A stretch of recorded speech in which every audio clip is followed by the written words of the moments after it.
Good morning friends. बज रहे हैं सुबह के 8:30। पानी लगभग भर गया है टंकी में। आप लोग को दिख रहा है क्या? पानी लगभग भर गया। चलिए भाई, सुबह का कार्यक्रम तो चालू हुआ। अब मुझे ये नहीं पता कि मोटर चल रहा है कि नहीं। मम्मी को बोला था, देखते हैं, हाथ डाल के देखते हैं। दूसरी टंकी है, ये जो ऊपर वाली टंकी है इसमें दिक्कत होता है पानी चढ़ने में, सारा खेल है। और ये बाथरूम की टंकी है, तो फिर बाथरूम में पानी ख़त्म हो जाता है। So life is not easy but interesting. चलिए पानी वानी भर के फिर आपसे मिलता हूँ। हेलो फ्रेंड्स, 11:30 बज चुके हैं दिन के। मैंने आपको बताया था कि मैं जो पढ़ूंगा मैं उसका रिवीजन करूंगा और मैं आप लोग को बताऊंगा कुछ फैक्ट्स। अभी जो मैं पढ़ रहा हूँ भगवत रिलीजन के बारे में पढ़ रहा हूँ। मतलब अभी तक हमने पढ़ा कि किस तरह से बौद्ध धर्म का जन्म हुआ। बौद्ध लॉर्ड बुद्धा, गौतम बुद्ध के बारे में थोड़ा बहुत जानकारी ली हमने। थोड़ा बहुत फैक्ट मैंने आपको जैन धर्म के बारे में बताया, है ना। हालांकि इन सब में बताने के लिए बहुत था, लेकिन मैंने थोड़े थोड़े बताया ताकि ये वीडियो उतनी, मतलब मुझे लगता है कई बार कि जो नॉर्मल लोग देख रहे होंगे बोर ना होने लग जाए, तो कुछ इंपॉर्टेंट फैक्ट्स मैंने उसके बताया। अब मैं वही उसके बाद जो तीसरा धर्म जो डेवलप हुआ वो था भागवत धर्म। इस भागवत धर्म हुआ था, शैवाइट धर्म हुआ था और शक्ति, मतलब भागवत बोले तो विष्णु के फॉलोअर्स, शैवाइट बोले तो शिव जी के फॉलोअर्स, और शक्ति बोले तो मदर गॉडेस के फॉलोअर। अगर मैं रॉ फॉर्म में बोलूँ तो मतलब देवी के उपासक। तो ये 3 तरीकों का धर्म है, जिसके बारे में फैक्ट बताता जाऊंगा। देखिए, एक उपनिषद है जिसका नाम है छंदोग्या उपनिषद। छंदोग्या उपनिषद पहला वो उपनिषद है जिसमें पहली बार कृष्ण का नाम आता है। कृष्ण का नाम सबसे पहली बार किस उपनिषद में दिखता है, वो है छंदोग्या उपनिषद, समझे। और विष्णु को ऐसे भी ऋग्वेदिक काल से पूजा जाता था। और लेटर है ना, विष्णु हो गया, विष्णु रुद्र प्रजापति, 3 बहुत बड़े क्या बोलते हैं गॉड थे लेटर वैदिक पीरियड के, है ना। प्रजापति, विष्णु और रुद्र शिव को बोलते हैं, विष्णु को तो मैंने बता ही दिया आपको, है ना। विष्णु को बोला जाता था कि ये लोगों की प्रोटेक्टर है, लोगों को प्रोटेक्ट करता है। तो विष्णु की पूजा मतलब एज ए प्रोटेक्टर की जाती थी कि हमारा कौन रक्षा करेगा, वो है विष्णु। तो ये ऋग्वेदिक काल की बात है, ठीक है। तो ये है ये इस तरीके से कृष्ण का सबसे पहला नाम आया। और उसके आगे अगर चले जाएं तो उन्होंने बोला जाता है कि सबसे पहले कृष्ण की उपासना या विष्णु जी की उपासना मथुरा और उसके इन एंड अराउंड की जाती थी, है ना। मेगास्थनीस ने बोला है, मेगास्थनीस मॉडर्न काल में एक ग्रीक क्या बोलते हैं ट्रैवलर इंडिया आया था। उसने बहुत चीज़ें इंडिया के बारे में लिखी। उसकी किताब का नाम है इंडिका, जिसका ओरिजिनल अब तो मिला नहीं है, लेकिन उससे जो भी उसके आर्टिफैक्ट्स या जिससे भी दूसरे आर्कियोलॉजिस्ट ने और हिस्टोरियंस ने कलेक्ट किया है डेटा और फैक्ट्स, उसके बेसिस पे बोल रहा हूँ कि मेगास्थनीस ने अपनी किताब इंडिका में बताया कि मथुरा के आसपास के जो लोग हैं वो विष्णु के पूजा करने वाले हैं। और विष्णु को मेगास्थनीस ने हिरैक्लस नाम से संबोधित किया था। हिरैक्लस, विष्णु को उसने हिरैक्लस नाम से बोला था, HERACLES। तो ये बहुत ध्यान रखने वाली एक बात है। पहला छंदोग्या उपनिषद, जहाँ पर कृष्ण का सबसे पहला नाम आया। सबसे शुरुआती दौर में विष्णु की उपासना मथुरा के आसपास होती थी। इसका साक्ष्य मेगास्थनीस की किताब से मिलता है, इंडिका से। जो वो इंडिया में जब आया, इंडिया में उसने रहा, तो उसने हर सिटी के बारे में वर्णन किया। तो उसने मथुरा के बारे में वर्णन किया। मथुरा के वर्णन में उसने बताया कि यहाँ के लोग जो हैं विष्णु के उपासक हैं, और विष्णु को हिरैक्लस नाम से उसने संबोधित किया। देखिए, सबसे पहला मॉन्यूमेंट जो ये बताता है कि या जो भागवत धर्म या विष्णु धर्म के बारे में बताता मॉन्यूमेंट जिसमें लिखित है, जिसमें गुदा हुआ है, वो मॉन्यूमेंट है गरुड़ पिलर ऑफ विदिशा। विदिशा में एक बेस नगर के पास एक पिलर मिला है जिसमें भागवत धर्म के बारे में लिखा गया है। और ये सबसे पहला साक्ष्य है जो भागवत धर्म के बारे में बताता है। इसमें क्या लिखा हुआ है कि एक तक्षशिला से का एक एम्बेसडर था, तक्षशिला से एक एम्बेसडर आया था और उसने भागवत धर्म को अपना लिया था, है ना।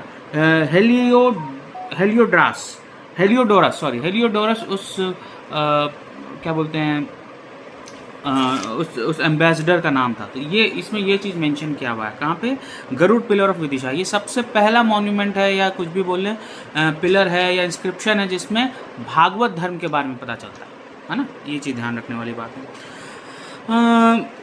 उसके बाद मौर्यन काल के बाद जब गुप्ता पीरियड आया तो गुप्ता काल में तो भागवत को और वैष्णविज्म को बहुत ज़्यादा माना गया, ठीक है। आप जो लोग हिस्ट्री पढ़े होंगे या जो नहीं भी पढ़े उनके लिए मैं बता दूं कि गुप्ता काल के जो रूलर थे वो अपने आप को परम भागवत नाम से अपने आप को संबोधित करते थे।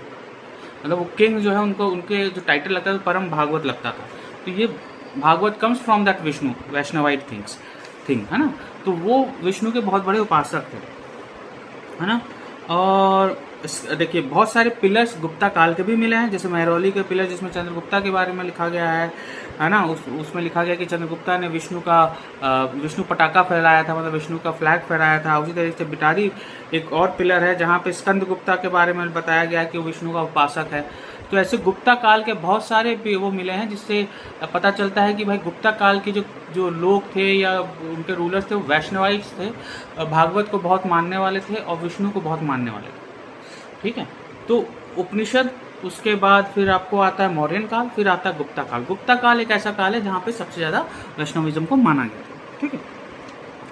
इसके बाद देखिए बहुत लोगों ने भी किया है। एलोरा में एक 10 अवतार टेम्पल बना है, इसके बारे में मैं डिस्कशन में नहीं करूँगा, इसके बारे में मैं ज़्यादा डिस्कशन नहीं करूँगा, बहुत डीप हो जाएगा, है ना। हाँ, इसके बाद ये मेन चीज़ है, चलिए यही मेन था। इसके बाद है बहुत डीप हो जाएगा, मैं बताने लग जाऊंगा तो बहुत डीप चला जाएगा। तो ये मेन चीज़ था, कब शुरुआत हुआ, गुप्ता काल तक में बहुत फेमस हो गया, ठीक है। उसके बाद के जो रूलर हैं, चालुक्य रूलर्स हैं, राष्ट्रकूटा रूलर्स हैं, उन लोगों ने भी विष्णु धर्म, साउथ इंडिया में वैष्णव धर्म को बहुत अपनाया। एक फैक्ट और है, 10 अवतार टेम्पल है एलोरा में, एक केव टेम्पल है 10 अवतार, जिसको राष्ट्रकूटा के एक रूलर दंती दुर्ग ने बनवाया। उसमें विष्णु के 10 अवतारों का वर्णन है। तो इससे पता चलता है कि डेक्कन प्लेटू और उसके नीचे में भी वैष्णविज्म फैल गया, ठीक है। और इसके बाद दूसरा धर्म है जो शिव धर्म है, ठीक है। उनको शैवा धर्म बोलते हैं, और जो लोग फॉलो करते हैं उनको शैवाइट्स बोलते हैं, है ना। ये बोला जाता है कि हड़प्पन सिविलाइजेशन से शिव की पूजा की जा रही है, हड़प्पन सिविलाइजेशन से शिव की पूजा की जा रही है, क्योंकि जो वहाँ पे एक सील मिले हैं, उस सील को जब स्टडी किया गया तो वो स्टडी में ऐसा है कि वो सील में एक योगी बैठा हुआ है जिसके 3 मुख हैं, और वो पालथी मार के बैठा हुआ, पालथी को कैसे बोलते हैं इंग्लिश में नहीं पता, पालथी मार के बैठा हुआ। तो उससे उस वक्त के आर्कियोलॉजिस्ट और लेटर आर्कियोलॉजिस्ट ने भी बोला कि ये जो शिव का ही सबसे शुरुआती प्रारूप है ना। ये है ना। पतंजलि महाराज पतंजलि ने भी ये बात बोला है कि शिव की पूजा बहुत पुराने समय से होती चली आई है, अपने किताब महाभाष्य में उन्होंने कहा है, ठीक है। उसके बाद वही बोल रहे कुषाण के रूलर भी शिव को मानने वाले थे, ठीक है। ये चीज़ है और मेन यही है ना। कुषाण के जो रूलर्स थे खूब शिव को खूब मानते थे, गुप्ता के भी रूलर्स शिव को मानते थे, बट शिव को बोला जाता है सबसे पुराना धर्म, है ना। ये है। इसके बाद वही अगेन फिर फैक्ट्स में बताऊंगा तो बहुत डीप चला जाएंगे, इसलिए बहुत सारा मैं बताऊंगा नहीं। आपको जैसे चोला रूलर है, राजा करके एक चोला रूलर थे जिन्होंने सदर्न इंडिया में वृद्धेश्वर मंदिर या राजा राजेश्वर शिव जी का बहुत बड़ा मंदिर बनवाया है ना। जैसे कि दंती दुर्गा ने विष्णु जी का 10 अवतार मंदिर बनवाया वैष्णव धर्म के प्रचार में, शैव धर्म के प्रचार में राजा ने क्या बोलते हैं वृद्धेश्वर मंदिर बनवाया। वृद्धेश्वर या राजा मंदिर जो है ये राजा राजेश्वर मंदिर या वृद्धेश्वर मंदिर दोनों एक ही मंदिर है, एक ही नाम, दोनों के अलग अलग नाम बट एक ही मंदिर है। ये शिव जी का बड़ा मंदिर है। तो ऐसा है, सदर्न इंडिया में भी शैवाइट के बहुत का प्रचार हुआ। इसके बाद शक्ति की पूजा होती है। शक्ति की पूजा भी बहुत समय से की चली जा रही है। इंडस सिविलाइजेशन में भी मिला है कि मदर गॉडेस मिली गई है, तो शक्ति की पूजा का भी वैसा ही प्रचार हुआ हुआ, ठीक है ना। ये तो शिव शक्ति इन दोनों की पूजा की जाती है कब से, हड़प्पन काल से। तो ये छोटा सा फैक्ट था, हालांकि 10 मिनट का वीडियो हो गया, बट ये फैक्ट था जिसमें ज़रूरी था कि वैष्णव धर्म का कहाँ किसने प्रचार किया, कहाँ से प्रचार हुआ, शिव धर्म का कहाँ से प्रचार हुआ, शक्ति धर्म का कहाँ से प्रचार हुआ। तो ये जितने बौद्ध धर्म इंपॉर्टेंट है, जितना जैन धर्म इंपॉर्टेंट है, उतना ही एग्ज़ाम के पॉइंट ऑफ व्यू से ये भी इंपॉर्टेंट रहता है, और लोगों को अदरवाइज भी जानना चाहिए। मैंने ऊपरी तौर पे आपको बता दिया है, आप सब पढ़ें, कुछ और जानकारी लें इसके बारे में, तो मतलब अगर आपका इंटरेस्ट जागा हो तो और कुछ फैक्ट होता है मैं आपको बताता हूँ। तो ये था मेन शैवाइट, भागवत और शक्ति के बारे में, है ना। तो बने रहिए, आगे जो भी चीज़ पढ़ता हूँ बताऊँगा। 6वीं शताब्दी में 6th सेंचुरी BCE में इंडिया में जो northern part of the country था, उसमें कुल मिला के 16 मेजर स्टेट्स थे जिनको महाजनपद बोला जाता था। अंगुत्तर निकाय जो कि बौद्धिस्ट बुक है, और दूसरी किताब भगवती सूत्र जो कि जैन से रिलेटेड जो बुक है, इन दोनों बुक्स में 16 महाजनपदों या 16 मेजर स्टेट्स का नाम दिया गया। कुछ नाम दोनों में अलग अलग हैं, बट 16 मेजर स्टेट्स का नाम दिया गया। पन्निनी जिनको बोला जाता है कि वो संस्कृत के संस्थापक रहे हैं, फाउंडर ऑफ संस्कृत, उन्होंने एक किताब लिखी अष्टध्यायी, जो संस्कृत की किताब है, मतलब रिलेटेड टू संस्कृत। उन्होंने अपनी किताब में कुल मिला के 22 जनपद बताए थे, यानी 22 स्टेट्स के बारे में डिस्कस किया था। ये वो स्टेट्स थे जो आगे चल के बहुत डेवलप हुए, आपस में इनके बीच में आपस में बहुत ज़्यादा लड़ाई झगड़ा नहीं रहता था, बस कुछ स्टेट्स के बीच में आपस में बनती नहीं थी, they used to fight against each other, ऐसा है। तो ये इसमें से 6वीं शताब्दी की जब मैं बात कर रहा हूँ, तो उसमें सबसे जो क्या बोलता हूँ, सबसे एक लाइट बहुत आ रही है, किधर लगूँ कि लाइट नहीं आ। 6th सेंचुरी में जो सबसे बड़ा स्टेट जो था, और जो सबसे फेमस स्टेट था या सबसे रईस स्टेट था उस समय का, वो था यहाँ पे लिखा हुआ, उस स्टेट का नाम है Kashi. Kashi was very developed during, और बहुत ही पावरफुल सिटी था at the time of beginning of 6th century BC, है ना, वो था। तो कुल मिला के 16 महाजनपद थे या 16 स्टेट थे, उसमें से 8 यूपी में थे, कुछ बिहार में थे, फिर कुछ एक गोदावरी के तरफ पर था, एक गांधार अफगानिस्तान में था। ऐसे करके 16 स्टेट्स थे जिनको महाजनपद बोला गया। और इन्हीं महाजनपदों में में आगे चल के एक बहुत बड़ा राज्य की स्थापना हुई जिसको बोला गया मगध राज्य, जो आज के डेट का आज के समय का मगध अगर बोला जाए तो ये बिहार में पड़ेगा। पटना, नालंदा, गया, ये इन डिस्ट्रिक्ट को अगर मिलाया जाए तो आज के डेट मतलब उस समय का मगध साम्राज्य बनेगा। तो ये महाजनपदों में मगध आगे चल के सबसे बड़ा किंगडम बना, मतलब स्टेट से बढ़ के वो किंगडम बन गया।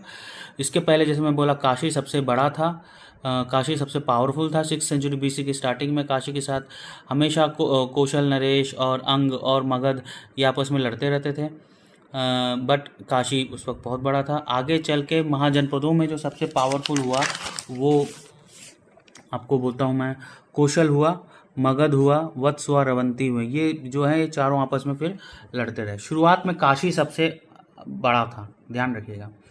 16 महाजनपदों की जो बात हुई है वो बौद्धिस्ट और जैनिस्ट बुक में जैन के बुक ग्रंथों में दिया हुआ है। इन दोनों में अंगुत्तर निकाय और भगवती सूत्र में दिए हुए हैं 16 जनपदों के बारे में। ये 16 बड़े स्टेट्स थे उस समय के, उसमें से 8 जो हैं वो उत्तर प्रदेश में हैं, और बाकी अलग अलग कुछ बिहार में हैं, राजस्थान में हैं, तक्षशिला तक गए हैं, मतलब अफगानिस्तान और गोदावरी तक गए हैं। इस हिसाब से ये पूरे के पूरे बने हैं, है ना। शुरुआत में जैसा मैंने बताया कि भाई काशी सबसे स्ट्रांग था, लेकिन आगे चल के जो 4 इन 16 महाजनपदों में से बहुत पावरफुल बने हैं वो कौशल बने हैं, मगध बना है, वत्स बना है और अवंती बना है। ये आपस में इन लोगों की लड़ाई भी हुई थी, होती रहती थी। सबसे पहला जो डायनेस्टी बोला जाता है जो मगध में आया उसको बोलते हैं, देखिए पौराणिक तौर पे बोला जाए तो उसको बृहद्रथ को सबसे पहला राजा मगध का बोलते हैं।